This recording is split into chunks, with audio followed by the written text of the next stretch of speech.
The Trumpet of the Swan, Chapter 8, Love. When Lewis's father and mother discovered that Lewis was missing, they felt awful. No other young swans had disappeared from the lakes, only Lewis. "The question now arises," said the cob to his wife, "whether or not I should go and look for our son. I am disinclined to leave these attractive lakes now in the fall of the year, with winter coming in. I have, in fact, been looking forward to this time of serenity and peace, and the society of other waterfowl. I like the life here." "There's another little matter to consider besides your personal comfort," said his wife. "Has it occurred to you that we have no idea which direction Lewis went when he left? You don't know where he went any more than I do. If you were to start out looking for him, which way would you fly?" "Well," replied the cob, "in the last analysis, I believe I would go south." "What do you mean, in the last analysis?" said the swan impatiently. "You haven't analyzed anything. Why do you say in the last analysis, and why do you pick south as the way to go looking for Lewis? There are other directions. There's north and east and west. There's northeast, southeast, southwest, northwest." "True," replied the cob. "And there are all those in-between directions, north northeast, east southeast, west southwest. There's north by east and east by north. Then there's southeast by a half east. Then there's west by north by a half north. The directions a young swan could start off in are almost too numerous to think about." So it was decided that no search would be made. "We'll just wait here and see what happens," said the cob. "I feel sure Lewis will return in the fullness of time." Well, months went by. Winter came to the Red Rock Lakes.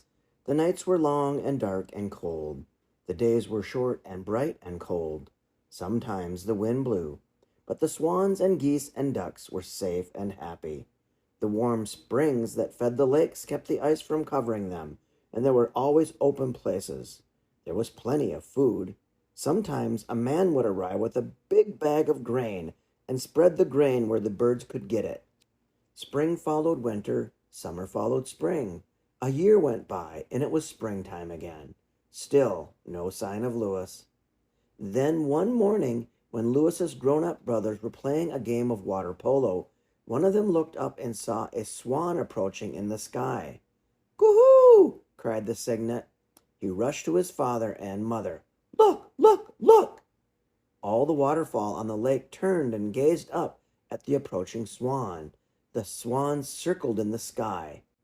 "It's Lewis," said the cob. "But what is that peculiar object hanging around his neck by his string? What is that?" "Wait and see," said his wife. "Maybe it's a gift." Lewis looked down from the sky and spotted what looked like his family. When he was sure, he glided down and skidded to a stop. His mother rushed up and embraced him. His father arched his neck gracefully and raised his wings in greeting. Everyone shouted, "Coo-hoo! Coo-hoo!" and "Welcome back, Lewis." His family was overjoyed. He had been gone for a year and a half, almost 18 months. He looked older and handsomer. His feathers were pure white now, instead of a dirty gray. Hanging by a cord around his neck was a small slate. Attached to the slate by a piece of string was a white chalk pencil. When the family greetings were over, Lewis seized the chalk in his bill and wrote, "Hi there," on the slate. He held the slate out eagerly for all to see. The cob stared at it. The mother swan stared at it. The cygnets stared at it. They just stared and stared. Words on a slate meant nothing to them. They couldn't read. None of the members of his family had ever seen a slate before, or a piece of chalk. Lewis's attempt to greet his family was a failure. He felt as though he had wasted a year and a half by going to school and learning to write. He felt keenly disappointed. And, of course, he was unable to speak. The words on the slate were all he could offer by way of greeting. Finally, his father, the cob, spoke up. "Lewis, my son," he began in his deep, resonant voice, "this is the day we have long awaited. the day of your return to our sanctuary in the Red Rock Lakes. No one can imagine the extent of our joy or the depth of our emotion at seeing you again. And you who have been absent from our midst for so long, in lands we know not of, in pursuits we can only guess at, how good it is to see your countenance again. We hope you have enjoyed good health during your long absence, in lands we know not of, in pursuits we can only guess at. You already said that, said his wife. You're repeating yourself. Louis must be tired after this trip, no matter where he's been or what he's been up to. Very true, said the cob. But I must prolong my welcoming remarks a bit longer, for my curiosity is aroused by that odd little object Louis is wearing around his neck, and by the strange symbols he has placed upon it, by rubbing that white thing up and down and leaving those strange white tracings. Well, said Louis's mother, we're all interested in it naturally, but Louis can't explain it because he is defective and can't talk. So we'll just have to forget our curiosity for the moment and let Louis take a bath and have dinner. Everyone agreed this was a good idea. Louis swam to the shore, placed his slate and his chalk pencil under a bush, and took a bath. When he was through, he dipped the end of one wing in the water and sorrowfully rubbed out the words, "Hi there." Then he hung the slate back around his neck again. It felt good to be home with his family, and his family had increased during the months he had spent with Sam Beaver at school. There were now 6 new cygnets. Louis's father and mother had spent the summer on a trip to Canada, and while there, they had nested and hatched 6 more little cygnets. And in the fall, they had all joined up at the Red Rock Lakes in Montana. One day, soon after Louis's return, the grain man stopped by with a sack of grain. Louis saw him and swam over. When the man spread the grain on the ground to feed the birds, Louis took off his slate and wrote, "Thank you very much."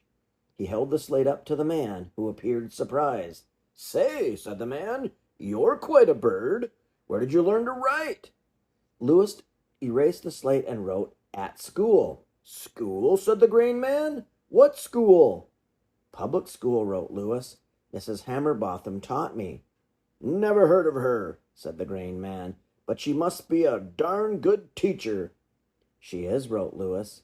He was overjoyed to be carrying on a conversation with a stranger. He realized that even though the slate was no help with other birds, it was going to be a help with people, because people could read.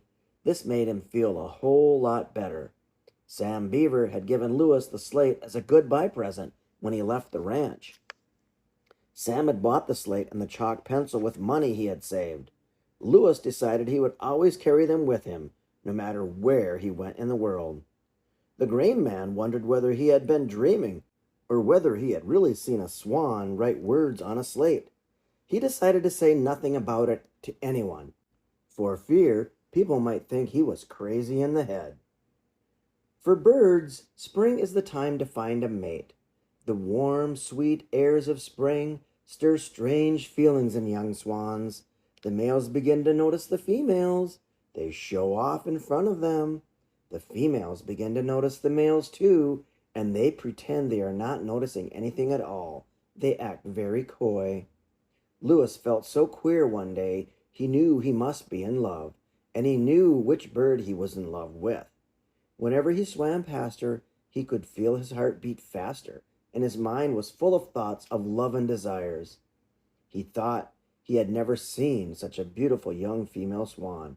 She was a trifle smaller than the others, and she seemed to have a more graceful neck and more attractive ways than any of his other friends on the lake. Her name was Serena. He wished he could do something to attract her attention. He wanted her for his mate, but was unable to tell her so because he couldn't make a sound. He swam in circles around her and pumped his neck up and down and made a great show of diving and staying down to prove he could hold his breath longer than any other bird. But the little female paid no attention to Louis's antics. She pretended he didn't exist. When Louis's mother found out that Louis was courting a young female, she hid behind some bushes and watched what was going on. She could tell that he was in love by the way he acted, and she saw that he was having no success. Once, in desperation, Louis swam up to Serena, his beloved, and made a bow. His slate, as usual, was around his neck. Taking the chalk, pencil in his mouth, he wrote, "I love you," on the slate and showed it to her. She stared at it for a moment, then swam away. She didn't know how to read, and although she rather liked the looks of the young cob, who had something hanging around his neck, she couldn't really get interested in a bird that was unable to say anything. A trumpeter swan that couldn't trumpet was a bust as far as she was concerned. When Louis's mother saw this, she went to her husband the cob. "I have news for you," she said. "Your son Louis is in love, and the swan of his choice, the female of his desiring, pays no attention to him. It's just as I predicted. Louis won't be able to get a mate because he has no voice. That snippety little female he's chasing after gives me a pain in the neck, the way she acts. But just the same, I'm sorry for Louis. He thinks she's the greatest thing on the lake, and he can't say, 'Coo-hoo, I love you,' and that's what she's wanting to hear." "Why, this is terrible news," said the cob. "News of the most serious import. I know what it is like to be in love. Well, do I remember how painful love can be, how exciting, and in the event of unsuccess, how disappointing and doleful the days and nights. But I am Louis's father, and I am not going to take this situation lying down. I shall act. Louis is a trumpeter swan, noblest of all the waterfall. He is gay, cheerful, strong, powerful, lusty, good, brave, handsome, reliable, trustworthy, a great flyer, a tremendous swimmer, fearless, patient, loyal, true, ambitious, desirous." "Just a minute," said his wife. "You don't need to tell me all these things. The point is, what are you going to do to help Louis get himself a mate?"